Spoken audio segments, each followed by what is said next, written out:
Husband বা wife যদি যে কোনো একজন আরেকজনকে ডিভোর্স দিয়ে দেয় না জানিয়ে, তাহলে ৯০ দিন পর যদি জানতে পারে যে তাকে ডিভোর্স দেওয়া হয়ে গেছে এবং সেটার রিকোয়ার্ড যে ৯০ দিন, সে ৯০ দিনও অলরেডি পার হয়ে গেছে, তাহলে সেক্ষেত্রে উনি কি চাইলে এই বিয়েটাকে আবার রিকনস্টিটিউশন করতে পারে?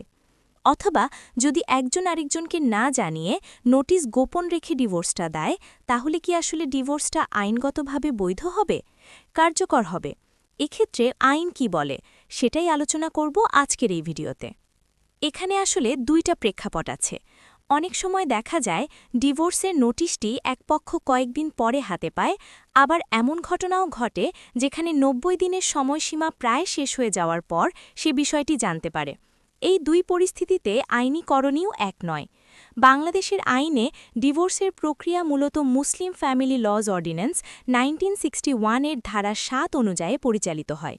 এই আইনে বলা হয়েছে, ডিভোর্স কার্যকর হওয়ার আগে সংশ্লিষ্ট কর্তৃপক্ষকে লিখিত নোটিশ দিতে হয় এবং সেই নোটিশ পাওয়ার পর মিল মীমাংসার জন্য একটি আরবিট্রেশন কাউন্সিল গঠন করা হয়। ডিভোর্স সাধারণত ৯০ দিনের আগে কার্যকর হয় না। এই প্রেক্ষাপটে সংক্ষেপে আইনি সমাধান হল, প্রথমত, যদি আপনি ডিভোর্সের নোটিশ ৭ থেকে ১০ দিনের মধ্যে হাতে পান, তাহলে ৯০ দিনের সময়সীমার মধ্যেই আপনি সংশ্লিষ্ট চেয়ারম্যান বা আরবিট্রেশন কাউন্সিলের সামনে উপস্থিত হয়ে আপনার আপত্তি বা সমঝোতার অবস্থান জানাতে পারেন। এই সময়ের মধ্যেই পুনর্মিলনের সুযোগ আইন স্বীকৃত রেখেছে। দ্বিতীয়ত, যদি আপনি ৯০ দিনের পরে বিষয়টি জানতে পারেন, তাহলে আগে যাচাই করতে হবে নোটিশটি আইন অনুযায়ী সঠিকভাবে সার্ভ হয়েছে কিনা।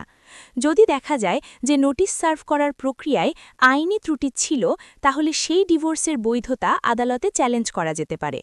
তবে আরেকটি বিষয় গুরুত্বপূর্ণ, যদি দেখা যায় যে আইন অনুযায়ী যথাযথ প্রক্রিয়া অনুসরণ করে ডিভোর্সের নোটিশ দেওয়া হয়েছে এবং সংশ্লিষ্ট কর্তৃপক্ষের কাছে নোটিশ জমা দিয়ে ৯০ দিনের সময়সীমা অতিক্রম করেছে, তাহলে শুধু এই কারণে যে অপরপক্ষ নোটিশ হাতে পায়নি, এটা দেখিয়ে সাধারণত ডিভোর্সকে অবৈধ বলা যায় না।